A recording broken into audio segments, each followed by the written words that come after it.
बच्चे जो हमने कल रिडॉक्स रिएक्शन के अंदर लास्ट लेक्चर में हमने किया था, रिडॉक्स रिएक्शन के अंदर हमने बैलेंसिंग पे छोड़ा था और बैलेंसिंग करते हुए कुछ एग्जांपल्स मैंने करके दिखाए थे। इसके अंदर जब हमने रिडॉक्स रिएक्शन में ऑक्सीडेशन नंबर से होते हुए बैलेंसिंग पढ़ी थी तो हमने पहला मेथड समझा था, सिर्फ ऑक्सीडेशन नंबर मेथड। इसमें कुछ बच्चों के डाउट्स हैं और उस डाउट्स के अकॉर्डिंगली मैं कुछ क्वेश्चंस करा देता हूँ। पहले एक काम करते हैं, ये जो नोट्स के अंदर डाउट्स हैं इनको डिस्कस कराता हूँ एक एक करके, साथ में हर बच्चा कोशिश करेगा कि साथ के साथ में मेरे साथ स्टेप्स करता रहेगा।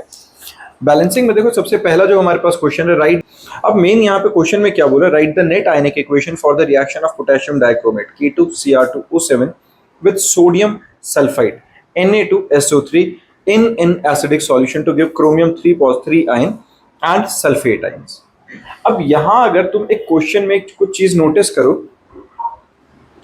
क्वेश्चन के अंदर हमारे पास लिखा क्या गया है बेटा, potassium dichromate K2Cr2O7 and sodium sulphate Na2SO3।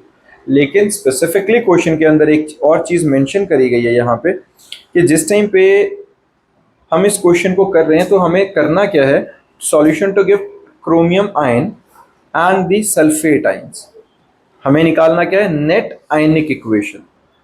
अब नेट आयनिक इक्वेशन का मतलब हुआ जहां पर सिर्फ आयंस की बात होने वाली है।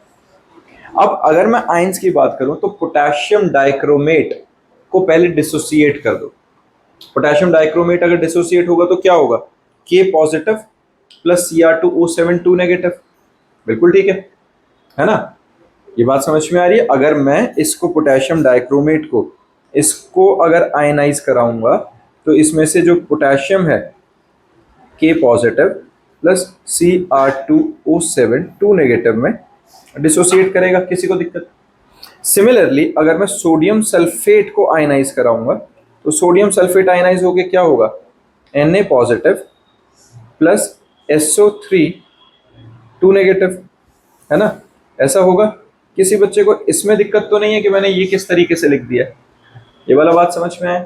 अब ये वाला पार्ट अगर हमें पता चल गया, ये वाली बात समझ में आ गई है, तो इसका मतलब हमारे पास आयनिक फॉर्म तो हमें मिल गई है। इन्होंने बोला भी यही है हमारे पास क्वेश्चन में, नेट आयनिक इक्वेशन निकालनी। तो मेरे पास क्रोमेट आयन कहां से आए हैं, पोटेशियम डाइक्रोमेट से। सल्फेट आयंस कहां से आए हैं, सोडियम सल्फेट से। SO3 नेगेटिव और Cr2O7 2 नेगेटिव। पता चला, सोडियम और पोटेशियम को रिएक्शन के बीच में लिखने की जरूरत नहीं है। अगर कोई लिख भी लेता है तो भी कोई प्रॉब्लम नहीं है, लेकिन अगर तुम लिखते हो तो तुम्हारे दिमाग में कुछ ऐसा नहीं आ रहा है कि पोटेशियम और सोडियम हद करके क्या होगा, इंटरचेंज हो जाएगा, आयन एक्सचेंज कर लेंगे एक दूसरे के। यही होता है ना हमारा डबल डिस्प्लेसमेंट रिएक्शन की तरह। तो हमें वो कंप्लीट रिएक्शन पे नहीं लेके जाना, हमें कहाँ रोकना है, सल्फेट और क्रोमियम आयंस तक में, है ना, सल्फेट आयंस और क्रोमियम आयंस पे। तो आयनिक इक्वेशन रखनी है तो पोटेशियम और सोडियम को साइडलाइन करते हैं, जो बाकी चीजें उनके ऊपर डिस्कस करते हैं। इक्वेशन समझ में आ रही है, जहां आयनिक इक्वेशन बनानी है वहां मेटल वाले पार्ट को हमने हटा दिया वहां से, और जो उनके साथ एसोसिएटेड हमारे काउंटर आयंस थे उनको हमने लिख दिया। यहाँ क्रोमेट आयन हो गया, सल्फेट आयन हो गया, जो Cr3 पॉजिटिव वहां से डिसोसिएट करके देंगे क्रोमियम आयन, और SO4 2 नेगेटिव हमारे पास जो सल्फेट आयंस देंगे। क्लियर है, ये बात समझ में आई है पक्का, ठीक है। अब इसको हमें बैलेंस करना है। अब एक एक स्टेप साथ साथ में फॉलो करते जाएंगे। पहले ये इक्वेशन समझ में आ गई ना, ये कहाँ से आई है। अगर ऐसे ज्यादातर वैसे चांसेस होंगे ये वाली इक्वेशन तुम्हें क्वेश्चन में पेपर में दे रखी हो, अगर नहीं दे रखी है और फिर भी आयनिक फॉर्म में ही बोला है बैलेंस करने को, तो समझ जाना कि वहां से मेटल वाला पार्ट हटा देना। क्लियर है। अब देखो अपने पास जो इक्वेशन बन रही है क्या है बच्चा, Cr2O7 होल पे 2 नेगेटिव प्लस SO3 होल पे 2 नेगेटिव, ऐसा ही है। एंड हमें प्रोडक्ट में क्या मिल रहा है, Cr3 positive plus sulphate SO4 2 negative, ऐसा कुछ है। किसी को इस इक्वेशन में दिक्कत तो नहीं है ना। अब स्टेप्स फॉलो करते हैं। सबसे पहले हमारे पास क्या करना था भाई, पहला स्केलेटन इक्वेशन लिखना। रूल्स निकाल लो, सबके पास हैं, कल लिखे हुए थे हमने। तो सबसे पहला पार्ट क्या था, स्केलेटन इक्वेशन लिखना, हो गया। सेकंड, हर किसी को उनके रिस्पेक्टिव ऑक्सीडेशन स्टेट असाइन करना, ऑक्सीडेशन नंबर असाइन करना। अब इसमें अगर ऑक्सीडेशन नंबर असाइन करना है तो Cr के ऊपर अगर मैं x लिख लेता हूं, O के ऊपर -2 आएगा, तो 2x minus 7 into 2 14 must be equals to -2। x की वैल्यू कितनी निकल रही है, 2x इज इक्वल टू कितना निकल गया बच्चे, 12, x की वैल्यू आ गई है 6, तो यहाँ पर +6 आ गई है। किसी को दिक्कत है ना, पक्का ठीक है। अब ऐसे ही सल्फर की निकालो इसके अंदर, इसके ऊपर -3 सल्फर का अगर मैं मान लो यहाँ पर y मान लेता हूँ, तो y -6 is equal to -2, y is equal to 4। ठीक है, तो हमारे पास ये इसकी ऑक्सीडेशन स्टेट आ गई है 4। डन। बाकी दोनों ऑलरेडी हमारे पास आयनिक फॉर्म में है, वो हमने लिख रखे हैं। अब यहां से देखो ऑक्सीजन वाले O2 नेगेटिव की अब कोई जरूरत नहीं है, वो हम सिर्फ वो रेफरेंस के लिए लिखते हैं, पता ही है अपने को ऑक्सीजन का। सल्फर का हाँ निकाल लेते हैं, SO4 का अच्छा मैंने निकाला नहीं है अभी यहाँ पे। इसका भी निकालो बच्चे, सल्फर का कितना आएगा, अगर मैं इसको मान लो कुछ भी मान लेता हूँ A, इसका आएगा -2, क्या आएगा A -8 is equal to -2, A की वैल्यू क्या आ जाएगी 6, तो ये हमारे पास 6 आ गया। डन है बच्चे, किसी बच्चे को अब इसमें परेशानी, सबके आ गया है ना। अब यहाँ एक चीज देखो, क्रोमियम का ऑक्सीडेशन नंबर कितना है +6, और उस साइड में RHS की तरफ हमारे पास कितना है क्रोमियम का +3, तो यहाँ 6 से कम होके 3 पे आ रहा है, ऑक्सीडेशन नंबर रिड्यूसेस टू 3। लेकिन अब एक बात बताओ, यहां 2 क्रोमियम है, वहां 1 क्रोमियम है, तो ऑक्सीडेशन नंबर जो 3 का कम हो रहा है वो तो एक एटम के लिए हो रहा है ना। हमने वो 2x करके ही कर लिया था ना, वो एक एटम के लिए रिस्पेक्ट में निकाला है, 3 पर एटम निकला है, तो टोटल मिला के 6 का चेंज आया कि नहीं, वो ये बात समझ में आई है, क्योंकि Cr2 था, एक क्रोमियम के लिए +3 हुआ 6 से, 2 क्रोमियम के लिए ट्वाइस ऑफ +3 नहीं हो गया। ये स्टेप समझ में आई है सबको, कि अगर एक एटम था अकेला, एक क्रोमियम के लिए 3 का था, तो 2 के लिए 3 × 2 6 का चेंज आएगा नेट। किसी को परेशानी है ना। और इसको मैं ऐसे भी कर सकता हूं कि अदर देन हाइड्रोजन और ऑक्सीजन मुझे बैलेंस करना ही है, तो वहां 2 लिख सकता हूं। जब मैं वहां 2 लिखूंगा तो सेम ऑक्सीडेशन नंबर के अंदर भी 2 आ जाएगा। अब सल्फर पे देखो, सल्फर क्या है यहाँ पे, सल्फर हमारे पास 4 था, 4 से 6 हो गया, तो ऑक्सीडेशन नंबर इंक्रीजेस बाय 2 पर एटम, और यहाँ एक S था, एक ही S है, कोई दिक्कत नहीं, यहां तक ठीक है। अब इसके बाद अगली स्टेप में क्या करते थे भाई, balance every atom other than hydrogen and oxygen. Chromium chromium balance हो गए, सल्फर ऑलरेडी बैलेंस्ड है, ऑक्सीडेशन नंबर वाला पार्ट यहाँ पे अब क्या रह गया हमारा। अब हमें क्या करना है, ऑक्सीडेशन नंबर में जो चेंज आ रहा है उसे बैलेंस करना है। यहां हमारे पास कितना है टोटल 3 6 है ना, और यहाँ कितना है हमारा 2 का। हाँ जी, तो अगर मुझे 6 को बैलेंस करना है तो मैं क्या करता हूँ, जो हमारे पास सल्फर है ना इसी साइड, तो अगर मुझे इसको 6 बनाना है तो मैं यहाँ पर इसको 3 से मल्टीप्लाई कर दूं, है ना। तो हमारे पास क्या आ गया, अब यहाँ से यहाँ 3 से मल्टीप्लाई किया तो यहाँ से भी करना पड़ेगा, और ये भी एक तरह से हमारे पास 3 से मल्टीप्लाई हो गया, तो ये पूरा 3 से मल्टीप्लाई हो गया, तो ओवरऑल 6 6 हो गया, ऊपर नीचे कॉमन, बात बन गई। ऑक्सीडेशन नंबर अब हमारा बैलेंस हो चुका है। अब ऑक्सीडेशन नंबर वाले पार्ट का काम खत्म हो जाता है, यहीं तक था। लिखो Cr2O7 2 negative plus 3SO3 2 negative gives 2Cr3 positive plus 3SO4 2 negative. किसी बच्चे को इसमें दिक्कत है? बिल्कुल ठीक है ना, ये वाला पार्ट समझ में आ गया बच्चा। तो अगर हमारे पास ऐसा आ गया है यहाँ पे, तो अब एक बात नोटिस करो कि इसके अंदर हमारे पास नेट चार्ज कितना है। नेक्स्ट स्टेप यही थी, ऑक्सीडेशन नंबर हो गया, atoms other than hydrogen and oxygen balance हो चुके हैं, तो अब क्या करना था, नेट चार्ज। और नेट चार्ज को बैलेंस करने के लिए हम क्या करते हैं, H पॉजिटिव को ऐड करते हैं एसिडिक मीडियम में, और OH नेगेटिव को ऐड करेंगे बेसिक मीडियम के लिए। इस क्वेश्चन के अंदर अगर तुम लैंग्वेज में देखोगे तो क्या लिखा है, write the net ionic equation for the reaction of potassium dichromate with sodium sulphide in acidic solution. In acid solution मतलब एसिडिक मीडियम गिवन है, एसिडिक मीडियम गिवन है मतलब मुझे H पॉजिटिव को ऐड करना है अगर मैं चार्जेस को बैलेंस करना चाहता हूं तो। पहले चार्ज देखो कितना है यहाँ, 2 नेगेटिव, 3 2s are -6, कितना हो गया बच्चे -8। उस साइड कितना है, 2 3s are +6 and 3 2s are -6, यहाँ तो 0 हो गया है कि नहीं। उस साइड में हमारे पास क्या हो गया, नेट चार्ज 0, इधर -8। तो अगर मुझे -8 को 0 पे लेके जाना है तो +8 H पॉजिटिव ऐड कर दूं, हुआ कि नहीं? -8 में +8 H पॉजिटिव अगर मैंने ऐड कर दिया तो हमारे पास चार्जेस बैलेंस हो गए दोनों साइड के। अगली स्टेप में क्या करेंगे, अब हाइड्रोजन को बैलेंस करने के लिए वाटर ऐड कर देते हैं।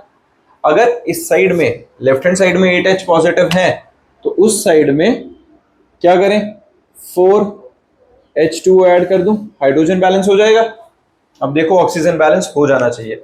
ऑक्सीजन कितना है बचे यहाँ पे, 7 और 3 2 6, 7 + 3 कितने हो गए, 7 + 6 सॉरी कितने हो गए, और सॉरी हाँ 3 3 9, 7 + 9 कितना हो गया, 7 प्लस है ना, पूरा हो गया 16। उस साइड गिनो कितने, 4 3 12, 12 + 4 16। ऑक्सीजन बैलेंस हो गई। हाँ, वाटर जो ऐड किया है मैंने हाइड्रोजन को बैलेंस करने के लिए किया, तो ऑक्सीजन ऑटोमेटिकली बैलेंस हुआ मिलता है। ठीक है, अगर OH नेगेटिव होता तो भी उसको काउंटर करने के लिए वाटर ही ऐड करना। क्लियर है ये बात, समझ में आ गई है बच्चे? हाँ जी, समझ में आई है ये बात, पक्का? एक और एग्जांपल करते हैं अब इसका, इसके बाद हम कर लेते हैं, चलो ये वाला कर लेते हैं। Fe2O3 हमने कल किया तो नहीं था, है ना? ये सीधा सा क्वेश्चन है, आसान क्वेश्चन है बच्चे, अटेम्प्ट करो साथ के साथ में क्वेश्चन। हाँ जी, कॉपर वाला नहीं, Fe2O3 वाला। देखो एक और क्वेश्चन कर लेते हैं बच्चा, Fe2O3 + C gives Fe + CO। इसमें किसी के ऊपर चार्ज नहीं है कहीं पे भी, ठीक है? अब क्या करें, सबसे पहले क्या स्केलेटन इक्वेशन है हमारे पास, हमें बैलेंस करना है। सबसे पहली स्टेप क्या आएगी बच्चे, सबके रिस्पेक्टिव ऑक्सीडेशन स्टेट्स लिखो, लिखो जरा। O के ऊपर कितना है, -2, इसके ऊपर आ गया X, तो 2X - 6 = 0, X = 3, यहाँ पे निकल गया 3। कार्बन अपनी एलिमेंट्री स्टेट में है 0, आयरन एलिमेंट्री स्टेट में है 0, कार्बन और ऑक्सीजन। अब यहाँ क्या निकलेगा, ऑक्सीजन का -2, कार्बन का +2 चार्ज। बिल्कुल ठीक है, पता चला ना कैसे ऑक्सीडेशन नंबर चार्ज कह रहा हूँ मैं, -2 और +x लिख के = 0 करेंगे, x की वैल्यू +2। किसी को दिक्कत है इसमें? ठीक है, अब जब हमारे पास ये आ गया, अब अगली स्टेप में क्या करना है बच्चे, balance every atom other than hydrogen and oxygen. और एक काम करते हैं, पहले ऑक्सीडेशन नंबर को देख लेते हैं। ऑक्सीजन को हटा देता हूं यहां से, ऑक्सीजन के लिए अभी हमें देखना नहीं। कार्बन आया +2 पे, तो क्या हुआ बच्चे, ऑक्सीडेशन नंबर इंक्रीजेस बाय 2 पर एटम। क्लियर है ये, ऑक्सीडेशन नंबर इंक्रीजेस बाय 2 पर एटम, क्लियर है? और आयरन में क्या हो रहा है बच्चा, 3 से रिड्यूस होके 0 पे जा रहे हैं, है ना? तो इसके लिए क्या हुआ, जब 3 से रिड्यूस होके गया है तो ऑक्सीडेशन नंबर डिक्रीजेस बाय 3 पर एटम। पर अब एक बात बताओ, क्या यहाँ एक एटम है, यहाँ तो 2 है, तो पहले इसको 2 से और इसको भी 2 से मल्टीप्लाई कर देंगे, टोटल चेंज 6 का आ गया। पता चला ये हमारे पास नीचे कितने हैं, 2, तो जहां पर ये 2 है इसको क्या करना पड़ेगा हमें 6 बनाने के लिए, 3 से मल्टीप्लाई कर दे पूरे को, तो ये भी चेंज हमारा 6 का आ गया। पता चला? हाँ जी, भूलिए बच्चे, क्लियर है वाला पार्ट नीलाक्ष? तो इस तरीके से Fe2O3 + 3C gives 2Fe + 3CO। आ गया कि नहीं? क्लियर है? ऑक्सीडेशन नंबर बैलेंस हो चुके हैं।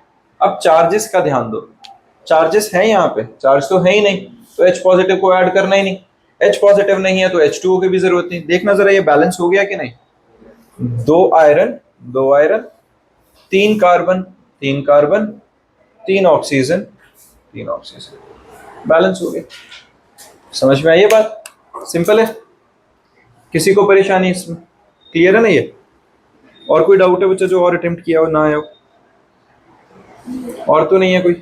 ठीक है, ये हमारे पास क्या था बच्चे, ऑक्सीडेशन मेथड। नेक्स्ट टॉपिक पर ले। तो हमारे पास अब नेक्स्ट टॉपिक के अंदर क्या आता है बच्चा, आयन इलेक्ट्रॉन मेथड। हमारे पास नेक्स्ट आता है आयन इलेक्ट्रॉन मेथड। ये भी सेम बैलेंसिंग के लिए यूज होता है। अब देखो पेपर के अंदर ना लिखा आएगा, स्पेसिफिकली वहां मेंशन्ड होगा कि भाई आयन इलेक्ट्रॉन मेथड से बैलेंसिंग करनी है या ऑक्सीडेशन रिडक्शन मेथड से। ठीक है, तो अगर अब आयन इलेक्ट्रॉन वाले में हम क्या करते हैं, एक एक करके स्टेप्स फॉलो करेंगे, साथ में पता चलता जाएगा। स्टेप्स लिख लेंगे बच्चे साथ में। पहला, balancing equation using half reactions. अब यहां क्या करेंगे, हाफ रिएक्शंस क्या होते हैं समझो। हाफ रिएक्शंस होते हैं, सिर्फ मैं ऑक्सीडेशन वाले को अलग लिख दूंगा और रिडक्शन वाले इक्वेशन को अलग लिख दूंगा। अब हम पहली स्टेप में क्या करेंगे, find the element whose oxidation numbers are changed and mention oxidising and reducing agent. कर लेंगे ये तो, जिसकी ऑक्सीडेशन होगी वो रिड्यूसिंग एजेंट, जिसकी रिडक्शन होगी वो ऑक्सीडाइजिंग एजेंट, वो आराम से पकड़ में आएंगी चीजें। Separate the complete equation into two half reactions, that is oxidation reduction। दोनों को ब्रेक कर लेंगे। पहला स्टेप सेम है, स्केलेटन इक्वेशन में ऑक्सीडेशन नंबर मेंशन किया, फिर उसके अंदर ऑक्सीडेशन और रिडक्शन जज कर ली कहां कहां पे आ रही है, और नेक्स्ट स्टेप में क्या किया, ऑक्सीडेशन वाली रिएक्शन को अलग लिख दिया, रिडक्शन वाले पार्ट को अलग लिख दिया। अभी मैं एक एग्जांपल कराऊंगा तो क्लियरली पता चलेगा। Balance half equation by following method. अब क्या करना है, अलग अलग से हाफ इक्वेशंस को मैं बैलेंस कर रहा हूं। कैसे, balance all atoms other than hydrogen and oxygen. Same step जो हमने ऑक्सीडेशन रिडक्शन मेथड में करी थी, यही थी ना, लेकिन इसमें क्या कर रहे हैं, हाफ इक्वेशन को बैलेंस किया है। Balance all atoms other than hydrogen and oxygen, calculate the oxidation number on both sides of equation, add electrons to whichever side is necessary to make up the difference। अभी इस part पे ध्यान देना, ये एक नया कुछ आया, क्या है, calculate oxidation number on both side of the equation. हो गया। अब जिस साइड में ऑक्सीडेशन नंबर ज्यादा है, अगर मैं वहां नेगेटिव इलेक्ट्रॉन्स को ऐड कर दूं तो हमारे पास क्या हो जाएगा, अगर मैं नेगेटिव इलेक्ट्रॉन्स को ऐड कर देता हूं तो वहां पे वो पॉजिटिव वाला अपने आप माइनस में मैनेज होके दूसरे वाले के इक्वल हो जाएगा। समझ में आ रही है ना बात। तो मुझे यहां क्या करना है, add electrons to whichever side is necessary to make up the difference. फिर है balance half equation so that both sides get same charge. ठीक है, हाफ इक्वेशंस को बैलेंस किया, add water molecules to complete the balancing equation, add to balanced equation, make electron balanced. कुछ कुछ चीजें पकड़ में आई होंगी, लास्ट में आते आते थोड़ा खिचड़ी होना शुरू हुआ, ऐसा ही है ना। अब एक काम करते हैं, एग्जाम्पल करते हैं, ये टफ नहीं है अगर स्टेप्स पता होंगे। एक एक करके शुरू करते हैं। पहला यही एग्जाम्पल उठाओ बच्चे। सबसे पहला काम क्या है, सेम हमने जो Cr2O7 वाला लिखा था उसी से स्टार्ट करते हैं। तो इसमें हम बच्चे सबसे पहले एग्जाम्पल में क्या करें, consider the reaction between iron ions and dichromate ions in acidic solution. हमारे पास क्या है, डाइक्रोमेट आइन क्या होता है, Cr2O7 2 नेगेटिव प्लस, फिर क्या है आयरन आइंस Fe2 पॉजिटिव। ठीक है, एंड ये किसमें गिवन है बच्चा, एसिडिक मीडियम में। ये इक्वेशन हमें गिवन है क्वेश्चन के अंदर ही, H पॉजिटिव एसिडिक मीडियम को जस्टिफाई कर रहे हैं, gives Cr3 positive plus Fe3 positive plus water. ठीक है बच्चे, ये हमारे पास क्वेश्चन के अंदर गिवन है। अब सबसे पहली स्टेप क्या थी, ऑक्सीडेशन नंबर्स को मेंशन करना।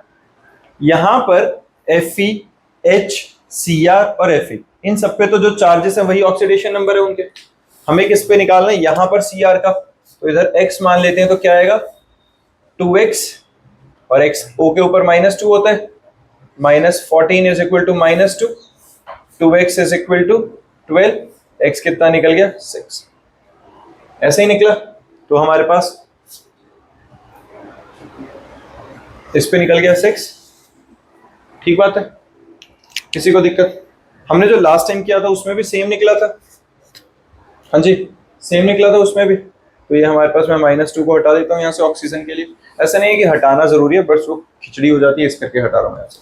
अब वहां पे वाटर के लिए क्या रहेगा बेटा, ऑक्सीजन के ऊपर -2, हाइड्रोजन के ऊपर y है, तो 2y is equal to 2y -2, 2y -2 is equal to 0, 2y is equal to 2y की वैल्यू +1, यहाँ पे क्या आ गया +1, हाइड्रोजन के ऊपर +1, ऑक्सीजन के ऊपर -2। सॉर्टेड है बच्चे, है ना। अब हमारे पास ऑक्सीडेशन किस किस की हो रही है उसको हाईलाइट करो। क्रोमियम के ऊपर चार्ज कितना है, +6, उधर कितना है +3, इसकी क्या हो रही है बच्चा? Reduction, oxidation number decreases by 3 पर एटम,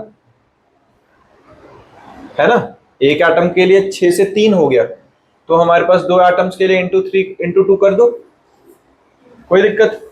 ये बात ठीक है। तो इसको पहले ही अगर करना है तो मैं यहाँ 2 से मल्टीप्लाई कर देता हूँ, पहले कर दो बाद में कर दो, कोई फर्क नहीं पड़ेगा।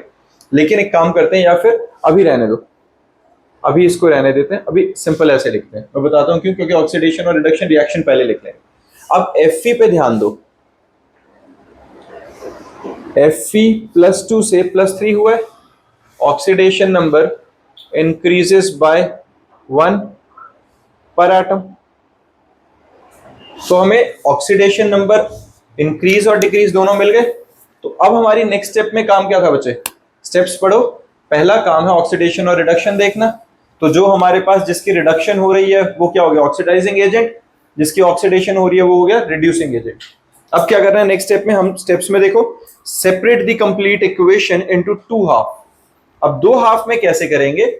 Cr2O7 2 नेगेटिव, इसमें +6 से हमारे पास Cr3 पॉजिटिव पे शिफ्ट हो रहा है oxidation number.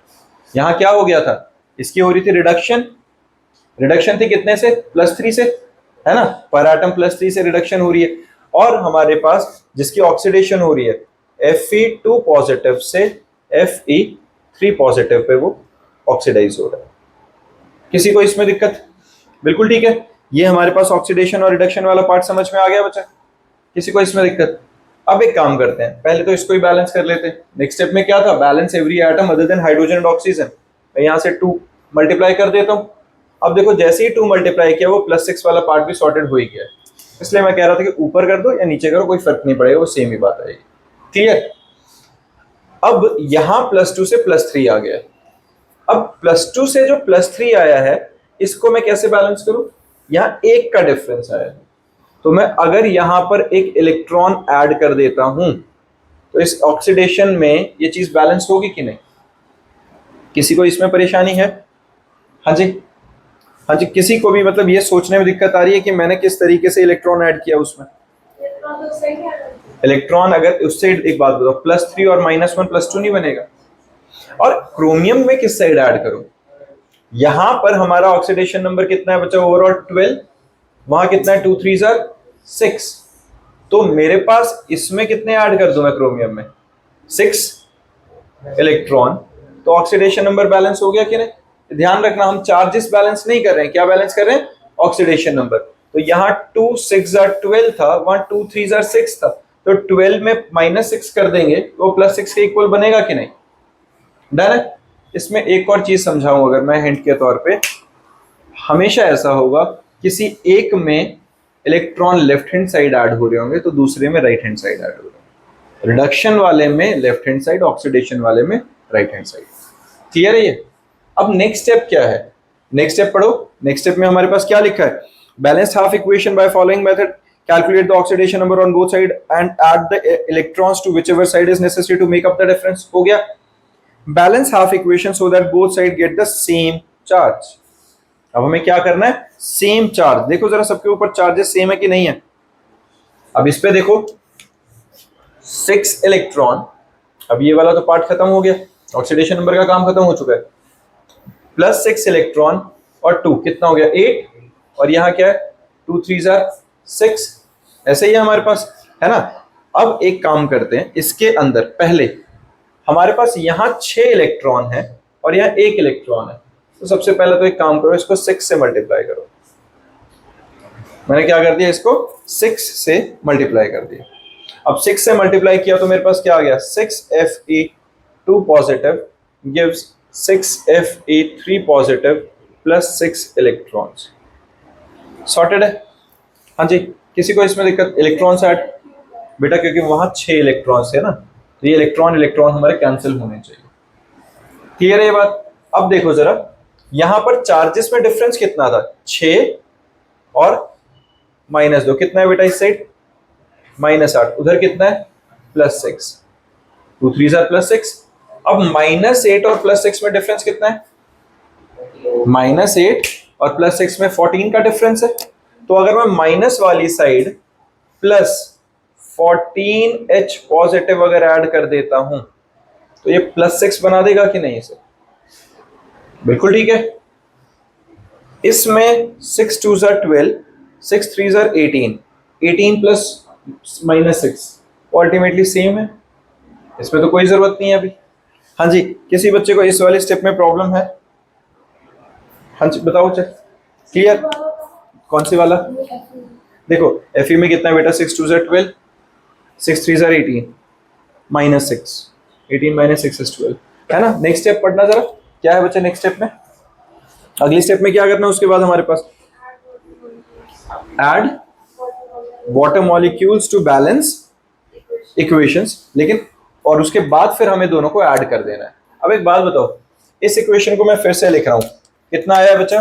6 electron plus Cr2O7 2 negative plus 14H positive gives 2Cr3 positive. अब क्या बोला था? ऐड वाटर, किसको बैलेंस करने के लिए? हाइड्रोजन को। यहाँ पे 14 हाइड्रोजन है, उधर कितना कर दें? 7H2O ऐड कर दूं मैं, डन है, हाइड्रोजन बैलेंस हो गया। हाँ जी 14H2O हमने करे ही नहीं है, 14H पॉजिटिव ऐड किया बेटा चार्जेस को बैलेंस करने के लिए। प्लस 6 नेगेटिव -2 -8, -8 से 2 3 +6 पे जाने के लिए, समझ में आया? तो उसके लिए हमने 14H पॉजिटिव एसिडिक मीडियम में था और हाइड्रोजन को बैलेंस करने के लिए वाटर आ गया, डन। अब इस इक्वेशन को और इस इक्वेशन को ऐड कर देते हैं, ठीक है? सीधा सीधा ऐड कर दो, क्या आएगा? 6 इलेक्ट्रॉन और 6 इलेक्ट्रॉन कट जाएंगे क्योंकि एक LHS साइड एक RHS साइड है। यहाँ क्या बना? 6Fe2 positive plus Cr2O7 2 negative plus 14H positive gives 6Fe3 positive plus 2Cr3 positive plus 7H2O। सब कुछ बैलेंस्ड है, ठीक है? सब कुछ बैलेंस हो गया। ये हमारे पास फाइनल बैलेंस्ड इक्वेशन आ गई है आयन इलेक्ट्रॉन वेक्टर से। किसी को दिक्कत? स्टेप समझ में आई है बेटा? एक ऑक्सीडेशन था, एक रिडक्शन था, अल्टीमेटली इक्वेशन तो टोटल ही थी ना, तो हमने ऑक्सीडेशन और रिडक्शन को इंडिविजुअली बैलेंस करके ऐड किया, नेट रिजल्ट आ गया हमारा। और इंडिविजुअली भी क्या ही किया, चार्जेस के लिए 6 मल्टीप्लाई तो किया था ताकि इलेक्ट्रॉन कैंसिल आउट हो, तो रिलेट तो कर ही दिया था, प्लस किया तो नेट सम आ गया। किसी को दिक्कत? एक काम करते हैं, एक और क्वेश्चन कर लेते हैं, थोड़ा और क्लियर हो जाएगा, ठीक है? एक और हम क्वेश्चन करते हैं, ये वाला कर लेते हैं। चलो लिखो बच्चे साथ में, MnO4 नेगेटिव, साथ साथ में फटाफट से करेंगे बच्चे। कोशिश करो ना कि साथ में अपने आप अपनी नोटबुक में करते रहो अपने अकॉर्डिंगली, पर साथ में बस क्रॉस चेक करते रहेंगे, कहीं मैं गलत करता हूं तुम ठीक करते हो तो उसमें भी मुझे बता देना। MnO4 negative plus SO3 2 negative gives Mn2 positive plus SO4 2 negative. ठीक बात है, ये हमारे पास क्वेश्चन आ गया, इसको हमें बैलेंस करना है आयन इलेक्ट्रॉन मेथड से। सबसे पहला काम क्या है बच्चा? फर्स्ट स्टेप है ऑक्सीडेशन नंबर। ऑक्सीडेशन नंबर कैसे? Mn के ऊपर x, ऑक्सीजन का होता है -2, तो कितना निकला? x - 8 इज इक्वल टू -1, क्योंकि होल पे नेगेटिव था तो x की वैल्यू कितनी निकल गई है? 7। यहाँ पे हमारे पास ऑक्सीडेशन नंबर निकल गया +7 Mn का, डन। हाँ जी, ये निकल गया बच्चा x = 7। ऐसे ही इसमें सल्फर का निकालो, y आ गया, y इसका -2, 3 2 -6 इज इक्वल टू -2, y की वैल्यू कितनी निकल गई है? +4। यहाँ पे मैं +4 लिख लेता हूँ, ठीक है? अब वहां पे देखो Mn का 2 पॉजिटिव और यहाँ सल्फर का निकालना, मान लो यहाँ Z मान लिया तो Z -8 is equal to -2, Z की वैल्यू निकल गई है +6, डन। किसी बच्चे को ऑक्सीडेशन नंबर निकालने में तो दिक्कत नहीं है, ठीक है ना? अब हमारे पास जब ऑक्सीडेशन नंबर निकल गए हैं तो सबके ऊपर ये देखो जरा किसकी ऑक्सीडेशन हो रही है और किसकी रिडक्शन हो रही है। देखो जरा हाईलाइट करो बच्चे, Mn 7 पॉजिटिव से 2 पॉजिटिव आ गया तो ऑक्सीडेशन नंबर डिक्रीजेस बाय 5 पर एटम, ऐसा ही है। और सल्फर पे +4 से +6 आ गया, तो ऑक्सीडेशन नंबर इंक्रीजेस बाय 2 पर एटम। किसी को दिक्कत?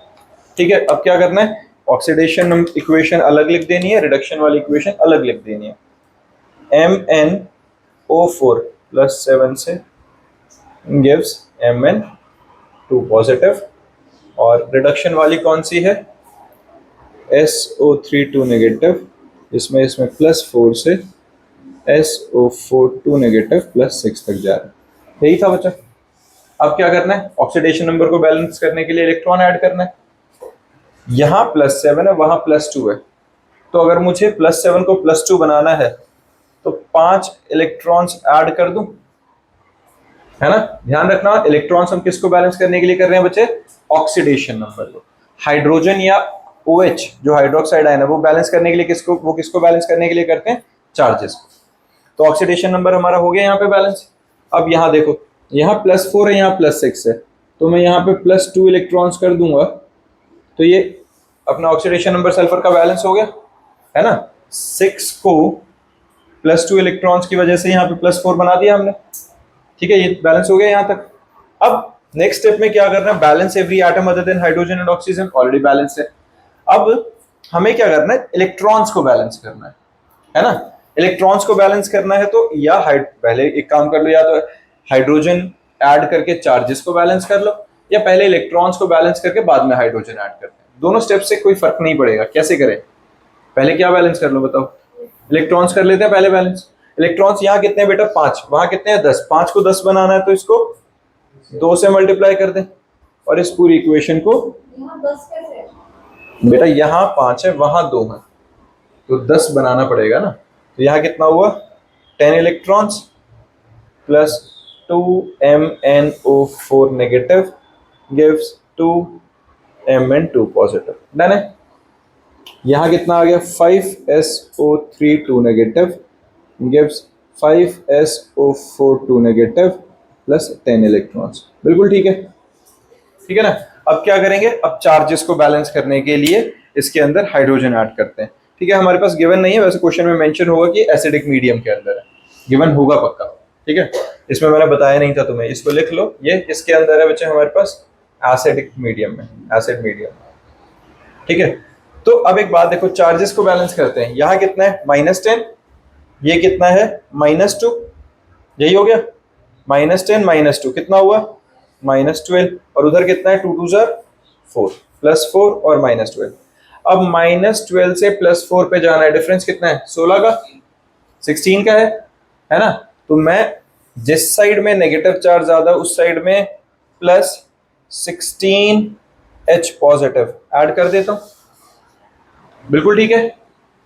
सिमिलरली यहाँ देखो, यहाँ क्या है 5 2 जार -10, और यहाँ कितना है 5 2 जार -10 प्लस 10 इलेक्ट्रॉन्स, ऐसे ही बन रहे हैं, हाँ जी, सेम है कि नहीं, दोनों तरफ कितना कितना आ गया, इधर आया कितना चार्ज है बच्चा, -10 + 10 0, और इधर क्या आ रहा है -10।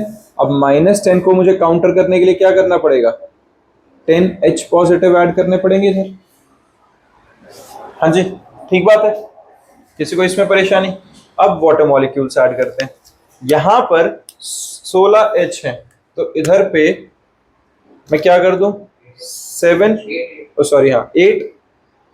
8H2O ऐड कर दूं, किसी को दिक्कत। यहां पर 10H पॉजिटिव है, तो इसको काउंटर करने के लिए 5H2O ऐड कर देता हूं, ठीक बात है। बेटा एक बात बताओ ना, इसमें लेफ्ट हैंड साइड में 16H पॉजिटिव है, तो मुझे 16H ऐड कर, उस साइड में हाइड्रोजन 16 चाहिए, क्या करूं, 8H2, 8 2 16 हाइड्रोजन बैलेंस, उसमें 10H राइट हैंड साइड है रिएक्टेंट्स के, वो प्रोडक्ट्स की साइड, तो हम रिएक्टेंट्स की साइड 5H2 ऐड कर दें, हाइड्रोजन बैलेंस हो गया। ऑक्सीजन, हाँ जी, एक साइड -12 का चार्ज, दूसरी साइड +4, हाँ नंबर लाइन के हिसाब से देखो 16 का डिफरेंस आ गया। हाँ, तो जिस साइड नेगेटिव है उस साइड मैंने +16 कर दिया, तो +16 -12 इज +4, +4 हो गया किन दोनों साइड। ठीक बात है, और किसी को डाउट तो नहीं है इसमें। अब देखो क्या ऑक्सीजन बैलेंस है, क्योंकि टेक्निकली ऑक्सीजन बैलेंस हो जानी चाहिए।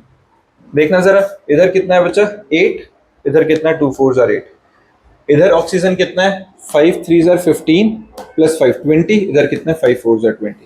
हो गया कि नहीं बैलेंस। अब क्या करो, दोनों इक्वेशंस को प्लस कर दो। क्या आ रहा है 10 इलेक्ट्रॉन्स और 10 इलेक्ट्रॉन्स, लेफ्ट हैंड और राइट हैंड साइड कट के।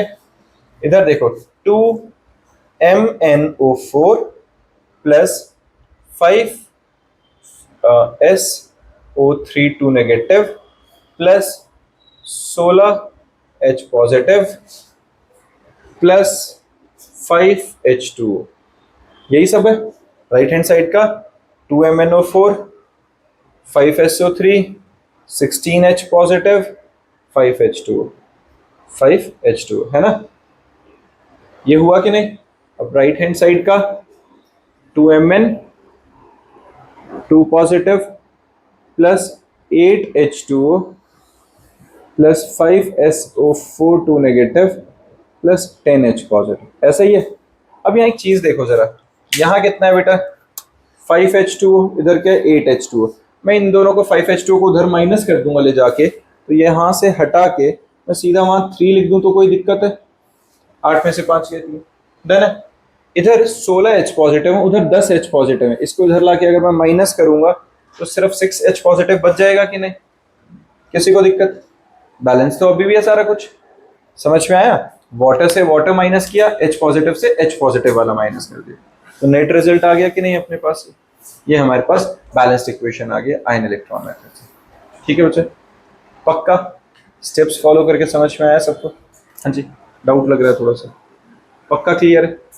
ठीक है ना, तो इसी के साथ हमारे पास क्या हो जाती है बच्चे, बैलेंसिंग वाला सारा पार्ट खत्म हो जाता है। इसके सारे प्रैक्टिस करके रखेंगे, है ना। एक दिन लगा लेंगे सिर्फ बैलेंसिंग के ऊपर ही क्वेश्चंस कर लेंगे बहुत सारे, लेकिन एक बार खुद भी सबको प्रैक्टिस करके रखनी है।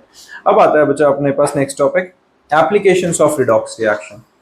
पहला है photosynthesis, carbon dioxide plus water in presence of chlorophyll in sunlight it gives C6H12O6, है ना, और साथ में ऑक्सीजन रिलीज करता है। In this reaction carbon dioxide is reduced to carbohydrates. सीधे सीधे रिडॉक्स रिएक्शन का एग्जांपल मेटलर्जी में होता है। मेटलर्जी में हम क्या करते हैं, मेटलर्जी के अंदर जो मेटल्स होते हैं उनको हम ऑक्सीडाइज करते हैं और बाद में उनको रिड्यूस करा देते हैं, या जैसे किसी कंबाइंड फॉर्म में है, और कंबाइंड फॉर्म में अगर वो है ही ऑक्सीडाइज फॉर्म में, जैसे एल्यूमिनियम ऑक्साइड है, मुझे प्योर एल्यूमिनियम चाहिए तो उसको रिड्यूस करा देंगे, मेटल रिड्यूस होकर प्योरेस्ट फॉर्म में हमें मिल जाएगा। तो सीधा सा वहाँ पे ऑक्सीडेशन रिडक्शन का प्रोसेस चलता है। फिर आता है हमारे पास oxidation of fuels, fuels plus oxygen gives carbon dioxide plus water plus energy, यही होता है। अब फ्यूल जैसे हमारे पास C6H12O6 है, it gives carbon dioxide plus water plus energy. Electrochemical batteries और सेल्स के अंदर भी रिडॉक्स रिएक्शन यूज होता है, और क्वांटिटेटिव रिलेशनशिप एंड स्टोशियोमेट्री के अंदर भी हम इसे यूज करते हैं। ये बेसिकली एप्लीकेशंस है। अब हमारा जो टॉपिक स्टार्ट होता है वो है इलेक्ट्रोकेमिकल सेल, बहुत इंपॉर्टेंट। मैंने इस चैप्टर के स्टार्टिंग में बोला था कि भाई ये चैप्टर सबसे ज्यादा रेलेवेंट इसलिए नहीं है, मतलब सबसे ज्यादा तो क्या हर चैप्टर ही रेलेवेंट है, बट इस चैप्टर की एक्चुअल रेलेवेंस सिर्फ ये नहीं है कि वो +1 में। इस चैप्टर की एक्चुअल रेलेवेंस ये है कि ये chapter as it is 12th के अंदर केमिस्ट्री में इलेक्ट्रोकेमिस्ट्री के नाम से मिल जाएगा तुम्हें, समझ रहे हो। तो 12th के अंदर जब इलेक्ट्रोकेमिस्ट्री नाम से ये चैप्टर मिलेगा तो यही यहाँ से प्रोसीड करेगा, यही रिडॉक्स रिएक्शन की ऑक्सीडेशन नंबर्स निकालना, बस बैलेंसिंग वाला पार्ट नहीं है वहां पे। आता जरूर होना चाहिए तुम्हें, लेकिन बैलेंसिंग नहीं है। लेकिन ये जो इलेक्ट्रोकेमिकल सेल है ना, ये वहां पे एज इट इज चैप्टर बन के आ रहा है इलेक्ट्रोकेमिस्ट्री में। तो इलेक्ट्रोकेमिकल सेल में क्या होता है, देखो इलेक्ट्रोड्स होते हैं, एनोड पर होती है ऑक्सीडेशन, एनोड पर लॉस ऑफ इलेक्ट्रॉन्स हो रहा होगा, कैथोड पर होती है रिडक्शन जहां गेन ऑफ इलेक्ट्रॉन्स होगा, डन है। एनोड पर होती है ऑक्सीडेशन, कैथोड पर होती है रिडक्शन। रिडॉक्स कपल क्या होता है, a redox couple is represented by separating the oxidized and reduced form with the help of a vertical line or a slash। जैसे Zn2 पॉजिटिव रिड्यूस होकर जिंक बनाएगा, तो इसको हम क्या कहते हैं, रिडॉक्स कपल बन गया। ठीक है ना, जो ऑक्सीडाइज और रिड्यूस्ड वाली फॉर्म है उनके बीच में एक स्लैश लगा दिया सीधा सा, इसको उस पूरे को रिडॉक्स कपल कहेंगे। A device used to convert chemical energy produced in a redox reaction into electrical energy is known as battery. पता है अपने को ये, है ना, जो केमिकल एनर्जी को बेसिकली अपनी इलेक्ट्रोकेमिकल सेल यही है, बैटरीज जो हैं ये क्या कर रही हैं, एक इलेक्ट्रिकल एनर्जी, वो केमिकल एनर्जी को इलेक्ट्रिकल में कन्वर्ट करती हैं. Electrochemical cells are also called galvanic cell और वोल्टिक सेल. ठीक बात है. अब यहाँ मैंने कुछ लिखा हुआ है, इसको अपने नोटबुक में लिख लो. एनॉल और सीपीआरआर. एनॉल और सीपीआरआर में क्या है, एनॉल एनोड, एन से नेगेटिव, ओ से ऑक्सीडेशन, एल से लेफ्ट हैंड साइड. सीपीआरआर में सी से कैथोड, पी से पॉजिटिव, आर से रिडक्शन और आर से राइट हैंड साइड. ये बेसिकली एक सेल के रिप्रेजेंटेशन को याद रखने में आसान करा देंगे. क्या रहेगा, एनोल के अकॉर्डिंगली क्या होता है बच्चे, एनोड जब हम एक पूरा सेल बनाते हैं तो हमारे पास जो एनोड होगा वो हमेशा नेगेटिव होगा, हमेशा एनोड पर ऑक्सीडेशन हो रही होगी और ये हमेशा लेफ्ट हैंड साइड रहने वाला है. क्लियर है, ये वो हमेशा कहाँ रहेगा, लेफ्ट हैंड साइड. सीपीआरआर में कैथोड हमेशा पॉजिटिव रहता है, वहां होती है रिडक्शन और वो हमेशा राइट हैंड साइड में रिप्रेजेंट किया जाता है. क्लियर बात है, ये लिख लिया. अब देखो ये हमारे पास है बच्चा इलेक्ट्रोकेमिकल सेल. इसके प्रोसेस को समझना. इसमें अब जो मैंने बनाया हुआ है मैं यहां भी बना देता हूं. एक बार इसको साथ साथ में बनाते चलेंगे तो चीजें आसानी से समझ में भी आएंगी और याद भी हो जाएंगी. नोटबुक्स अपने सामने रखेंगे, साथ के साथ ड्रॉ करना मेरे से.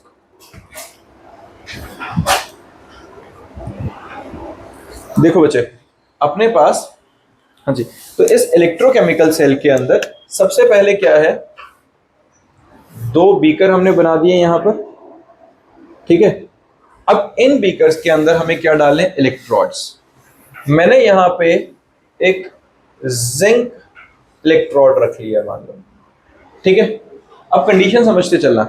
जो मैंने जिंक इलेक्ट्रोड रखा है, जिंक इलेक्ट्रोड अगर है तो उसके अंदर जो सॉल्यूशन रखना है वो भी क्या रखना है, जिसके अंदर जिंक हो. जैसे ZnSO4 रख लेते हैं. इसके अंदर अगर ये जिंक इलेक्ट्रोड है तो 1 मोलर ZnSO4 सॉल्यूशन यहां पे हमने इसके डाल दिए. क्लियर है बच्चा. ठीक है. इस साइड में हमने रखा है, मान लेते हैं कॉपर. ठीक है. इस साइड में हमने क्या रख लिया बच्चा, कॉपर. अब जो कॉपर रखा है तो यहां 1 मोलर CuSO4 हमने यूज कर लिया. किसी बच्चे को इसमें दिक्कत, ठीक है, SO4 का एक्वस एक्वस डन. अब इनको हमने किससे कनेक्ट कर दिया है, एक दूसरे के साथ, एमीटर के थ्रू और एक स्विच के थ्रू. ये हमारे पास की आ गई है और ये कनेक्ट कर दिया हमने वाया एमीटर और इधर. ठीक है. एमीटर के थ्रू हमें ये पता चल जाएगा इलेक्ट्रिसिटी डेवलप, मतलब इसमें प्रोड्यूस हो रही है कि नहीं, जब इलेक्ट्रॉन्स इधर से उधर जाएंगे. अब यहां पर देखो, अब मैंने क्या कहा था, अगर मैं एनोड और सीपीआरआर, जो मैंने अभी एनोड और सीपीआरआर बताया था, हमारे पास सीपीआरआर एनोड जो हमारे पास कहां आएगा बच्चे, लेफ्ट हैंड साइड में. इसमें ये लेफ्ट हैंड साइड है तो एनोड क्या होता है, पॉजिटिव, कैथोड होगा नेगेटिव. अब ये उल्टा हो रहा है या कुछ हो रहा है तो कंफ्यूज मत होना. हमने मतलब कंफ्यूज मत होना, उसमें कैटाइन एनाइन वाला सबको क्लियर है ना. कैटाइन होता है पॉजिटिव, कैथोड होता है नेगेटिव, एनाइन होता है पॉजिटिव और एनोड होता है नेगेटिव. क्लियर है. अब सुनो, देखो कैटाइन होता है positive, cation positive, cathode negative, A9 negative, anode positive. Clear है ये, ठीक बात है ना. तो उसमें कंफ्यूज कहाँ लिखा है, क्या लिखा है, कहाँ नेगेटिव लिखा है. अब देखना जरा, उस हिसाब से तो ये गड़बड़ होनी चाहिए, है ना. अभी मैं बताता हूं उसका फर्क क्या है. जब हम कैटाइन पॉजिटिव और कैथोड नेगेटिव वाला पार्ट करते हैं तो वहां पे हम क्या कर रहे होते हैं बच्चा, बेसिकली हम उस रिएक्शंस में कैटाइन और कैथोड किस तरीके से कंसीडर करते हैं, जहां इलेक्ट्रिसिटी के थ्रू हम इलेक्ट्रोलिसिस कराते हैं. हम वहां क्या करते हैं, इलेक्ट्रिकल को केमिकल एनर्जी में कन्वर्ट करते हैं. अगर हम केमिकल टू इलेक्ट्रिकल बनाते हैं तो एनोड पर नेगेटिव आता है.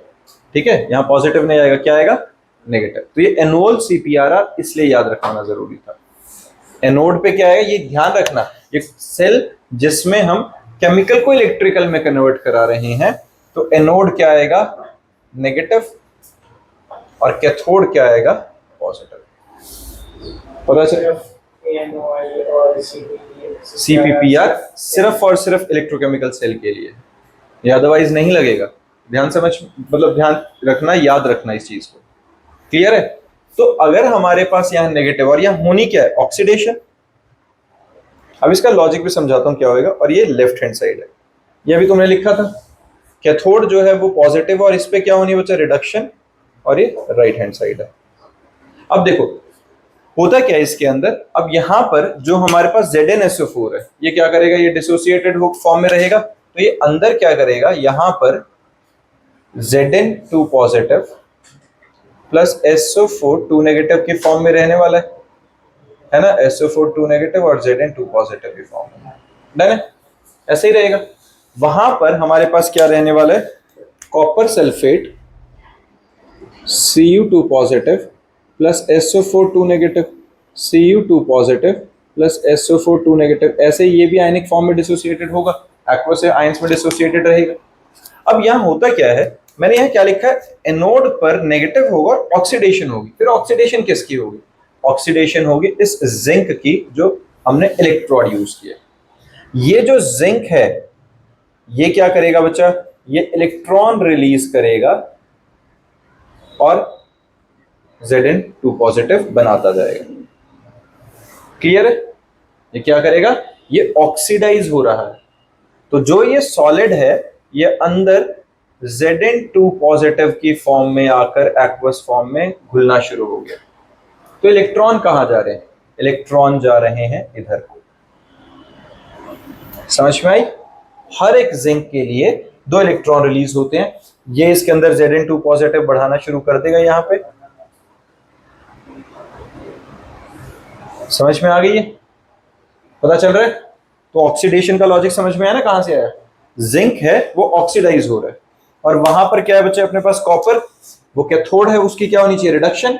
रिडक्शन कैसे होगी, जो सॉल्यूशन के अंदर Cu2 पॉजिटिव है वो वहां से ऊपर से आने वाले इलेक्ट्रॉन्स को एक्सेप्ट करेगा और Cu सॉलिड बना लेगा।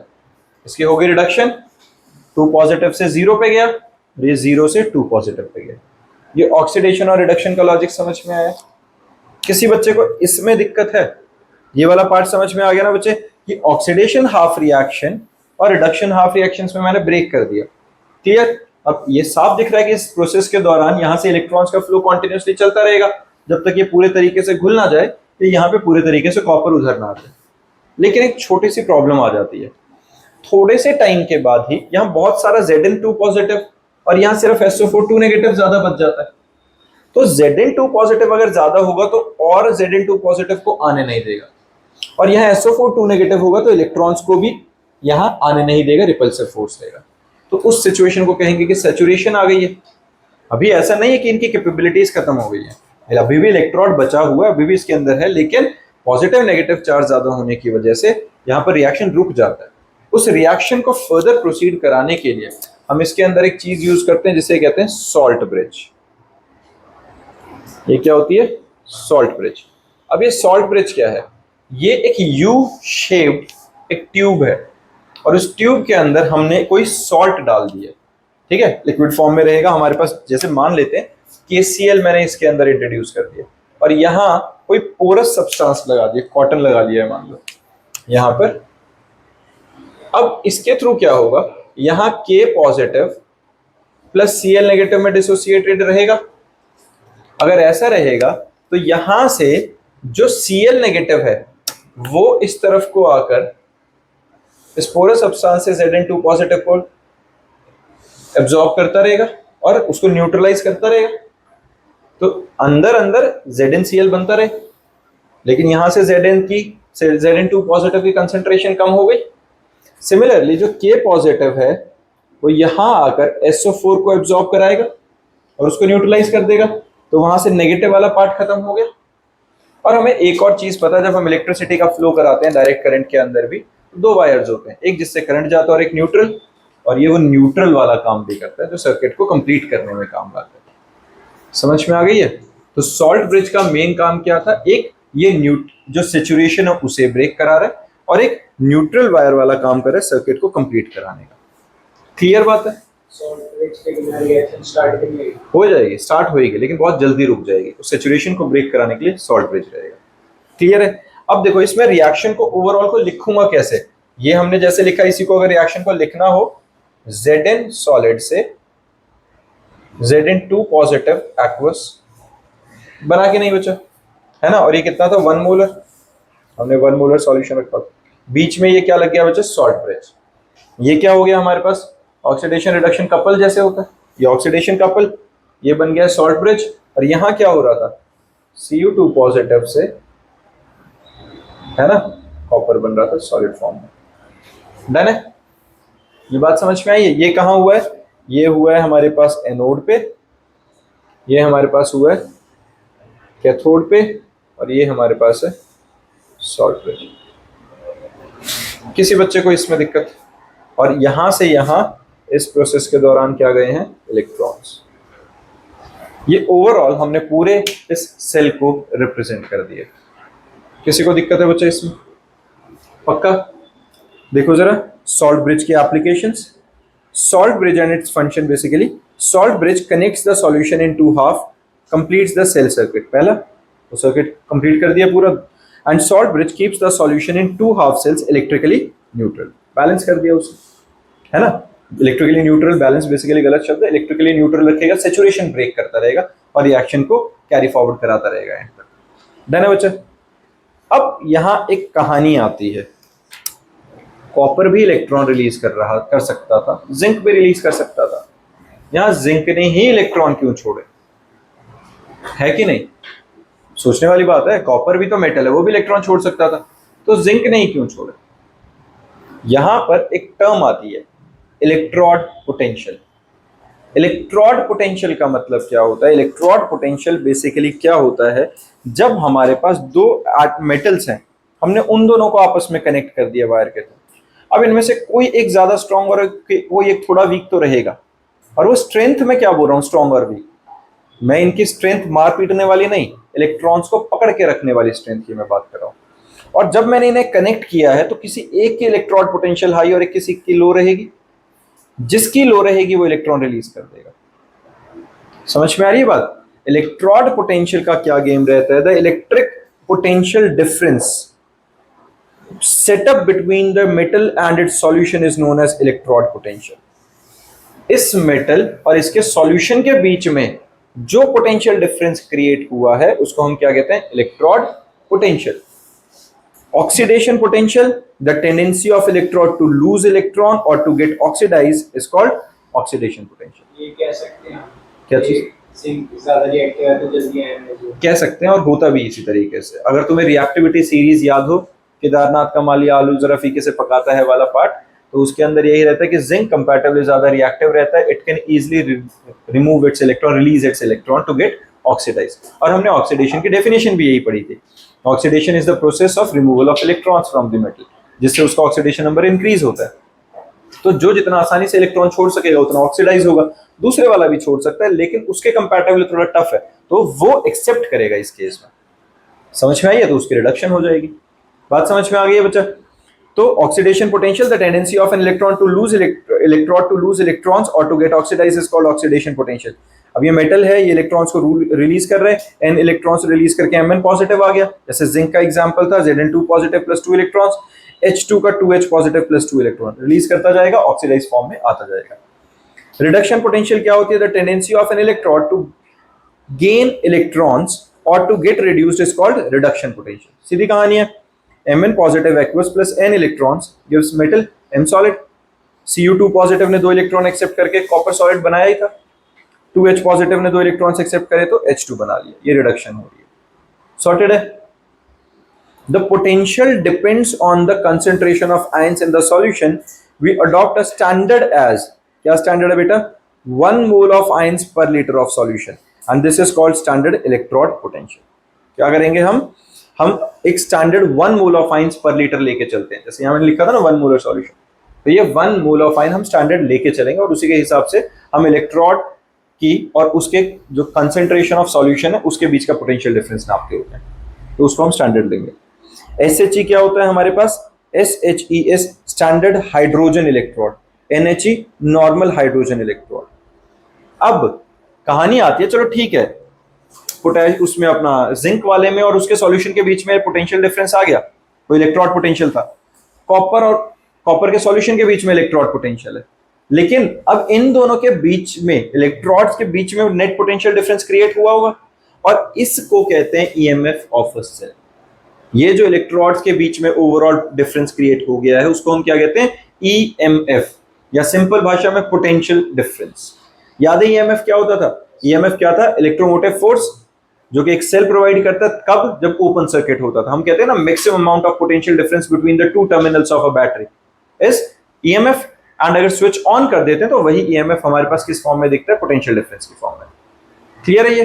तो हमारे पास EMF ऑफ अ सेल क्या होता है बच्चा? EMF of a cell is ER minus EL या E cathode minus E anode. ये फॉर्मूला लिखो, EMF of a cell is ER minus EL या E cathode minus E anode.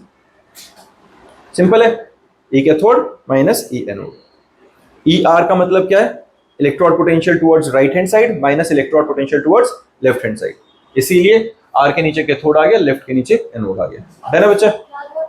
बेटा ER जो यहाँ पे ER क्या बता रहा है? Electrode potential towards the right hand side और EL electrode potential towards the left hand side. तो राइट की साइड कैथोड था, लेफ्ट की साइड एनोड था।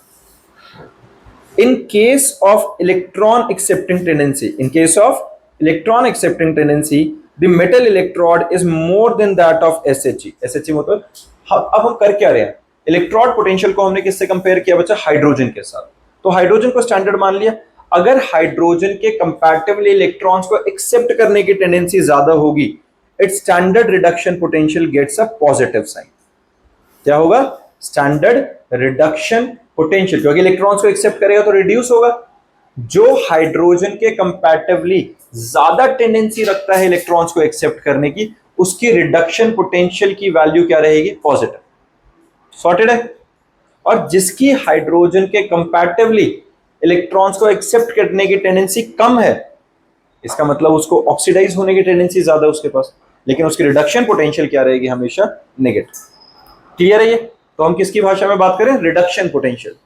जिसकी इलेक्ट्रॉन्स को एक्सेप्ट करने की टेंडेंसी ज्यादा है, रिडक्शन पोटेंशियल हाई है, पॉजिटिव में, जीरो आ गई हाइड्रोजन की, और जिसकी कम है उसकी आ गई नेगेटिव में। और जिसकी जितनी ज्यादा कम होती जाएगी रिडक्शन पोटेंशियल, उतना वो ज्यादा आसानी से ऑक्सीडाइज होता जाएगा। समझ में आई ये बात? पक्का?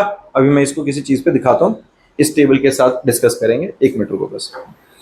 ये क्लियर है? In case electrode accepting tendency of the metal electron is less than that of SHE, that is standard hydrogen electrode, standard reduction potential gets a negative sign. Done है ये? If the standard electrode potential is more than 0, then its reduced form will be more stable. अगर क्या हो रहा है?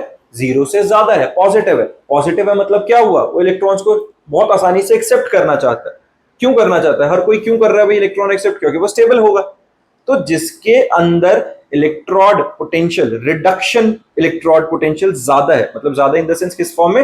Positive के form में, तो वो उसके रिड्यूस्ड फॉर्म, इलेक्ट्रॉन को लेके शांति से बैठेगा ना वो, तो उसकी रिड्यूस्ड फॉर्म ज्यादा स्टेबल होगी। ये बात समझ में आ गई है? Compare to hydrogen gas, in other words it will be readily reduced in comparison to hydrogen and therefore act as a oxidizing agent, क्योंकि वो बहुत आसानी से इलेक्ट्रॉन एक्सेप्ट कर लेगा, उसकी रिडक्शन पोटेंशियल हाई है, इलेक्ट्रॉन फटाक से एक्सेप्ट करेगा, तो वो अगर इलेक्ट्रॉन एक्सेप्ट करेगा खुद होगा रिड्यूस, दूसरे को कराएगा ऑक्सीडाइज, तो वो क्या बन गया? Oxidising agent. है बच्चा?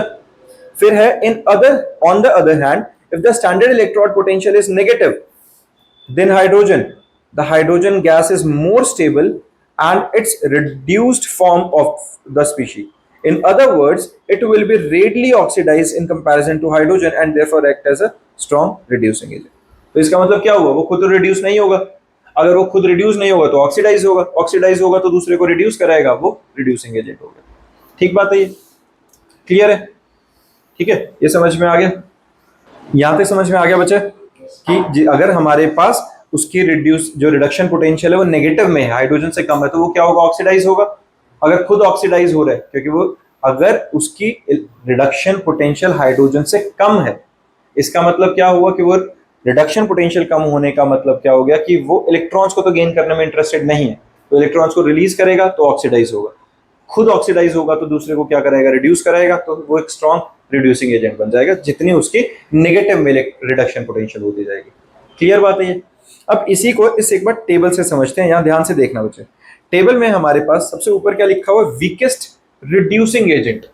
वीकेस्ट रिड्यूसिंग एजेंट, अगर वीकेस्ट रिड्यूसिंग एजेंट है, इसका मतलब क्या होगा, ये जो हमारे पास जैसे आयरन है +2 इलेक्ट्रॉन्स लेके F2F नेगेटिव बना रहा है, तो जो आयरन है वो वीकेस्ट रिड्यूसिंग एजेंट क्यों है, क्योंकि वो खुद ऑक्सीडाइज नहीं हो सकता आसानी से। तो ये क्या होगा, ये बात समझ में आई ना, वीकेस्ट रिड्यूसिंग एजेंट कौन होता है, जो खुद ऑक्सीडाइज ना हो सके, मतलब ये रिड्यूस होएगा। और यहाँ ध्यान से वैल्यूज पे ध्यान दो, ये तुम्हें याद नहीं रखनी है, टेबल में ये वैल्यूज गिवन होंगी, +287 1.81, ये सारे किसमें, डिक्रीजिंग ऑर्डर में। और नीचे चलते चलते इसको हाइड्रोजन के साथ अगर कंपेयर करें तो हाइड्रोजन की इलेक्ट्रॉन पोटेंशियल क्या, 0 है ना, तो इसके साथ जब हम इन कंपैरिजन आ रहे हैं तो हाइड्रोजन के जितने भी ऊपर वाले हैं ये सारे क्या होंगे, रिड्यूस, और नीचे वाले क्या होंगे, ऑक्सीडाइज। ये बात समझ में आ गई।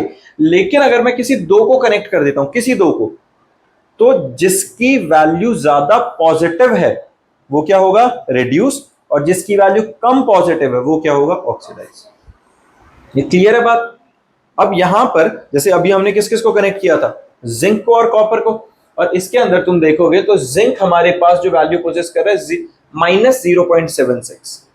अब मैं जिंक को मान लो पोटेशियम के साथ कनेक्ट करता जिसकी वैल्यू -2.93 है, तो उस केस में अब जिंक रिड्यूस हो जाता, ठीक है, और क्योंकि पोटेशियम ऑक्सीडाइज होता। लेकिन हमने क्या किया था, अभी जिंक को हमने किससे कनेक्ट किया था बच्चे, कॉपर के साथ। और यहां देखो जिंक हमारे पास कहां पे है, ये हमारे पास जो है ये अपने पास जिंक है जिसकी वैल्यू ये रही, और हमने किससे कनेक्ट किया था, कॉपर के साथ। तो जो कॉपर है वो हाइड्रोजन से ऊपर आ रहा है, पॉजिटिव में वैल्यू है, तो ये क्या होएगा, रिड्यूस, और जिंक क्या होएगा, ऑक्सीडाइज। समझ में आ गया।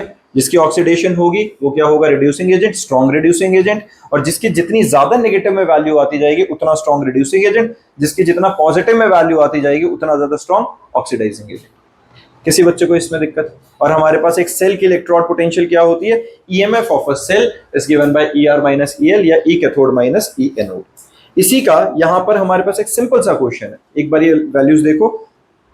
इस क्वेश्चन में क्या है, write the half cell reaction and the overall reaction for the electrochemical cell. Zn2 positive 1 molar salt bridge, Pb2 positive 1 molar Pb। साफ दिख रहा है, जिंक हो रहा है ऑक्सीडाइज, Pb2 पॉजिटिव, लेड क्या हो रहा है, रिड्यूस हमारे पास। Calculate the standard EMF of a cell if the standard electrode potential given है। standard electrode potential कौन सी, रिडक्शन वाली, standard reduction electrode potential given है for Pb2 positive से Pb and Zn2 positive to Zn are 0. negative में 0.126 volt and negative of 0.763 volt respectively। ये clear है। अब मेरे को EMF of a cell निकालना है। अगर मैं पहले इसकी रिएक्शन लिखूं, Zn 2 इलेक्ट्रॉन रिलीज करेगा, Zn2 positive, oxidation half reaction. Pb2 positive, वो 2 इलेक्ट्रॉन्स गेन करेगा और Pb बनेगा, रिड्यूस हो गया, रिडक्शन हाफ रिएक्शन। दोनों को प्लस किया, जो ये इलेक्ट्रॉन और इलेक्ट्रॉन ये कैंसिल आउट हो गए, और हमारे पास ओवरऑल रिएक्शन Zn2 पॉजिटिव से लेड बन गया कि नहीं, ये क्लियर है। ओवरऑल रिएक्शन दोनों को प्लस किया बस। अब ईएमएफ ऑफ अ सेल क्या होता है, वो क्या आएगा, E right minus E left या E cathode minus E anode. Clear है। ये कैथोड पर क्या हो रही थी, रिडक्शन, यही था CPRR, और एनोड पर क्या हो रही थी, ऑक्सीडेशन। तो E कैथोड की वैल्यू माइनस E एनोड की वैल्यू। क्लियर है बच्चा, किसी को दिक्कत। इसी के साथ हमारा पूरा चैप्टर ये खत्म हो जाता है, और इसके न्यूमेरिकल्स हैं जो हम अटेम्प्ट करेंगे और नेक्स्ट क्लास में पूरा इसको डिस्कस कर लेंगे। ठीक है, ये इंपॉर्टेंट है ये वाले क्वेश्चन, लेकिन बहुत सीधी सी है, आसान होता है। यहाँ पे यही लिखा हुआ है, जिसकी रिडक्शन पोटेंशियल कम उसकी होगी ऑक्सीडेशन। अब फिजिबल में क्या होता है, अगर हमारे पास ईएमएफ वैल्यू सेल की पॉजिटिव है तो वो रिएक्शन फिजिबल रहेगा, अगर उसकी वैल्यू नेगेटिव आ जाती है सेल ईएमएफ तो वो क्या होगा, वो रिएक्शन नॉट फिजिबल आ जाएगा। ठीक है बच्चा, इसी तरह के न्यूमेरिकल हैं, पीडीएफ के अंदर हैं, ये सारे अटेम्प्ट करके रख लेने, और साथ में अपने एनसीईआरटी और हेल्प बुक के क्वेश्चंस करके नेक्स्ट क्लास में मिलते हैं।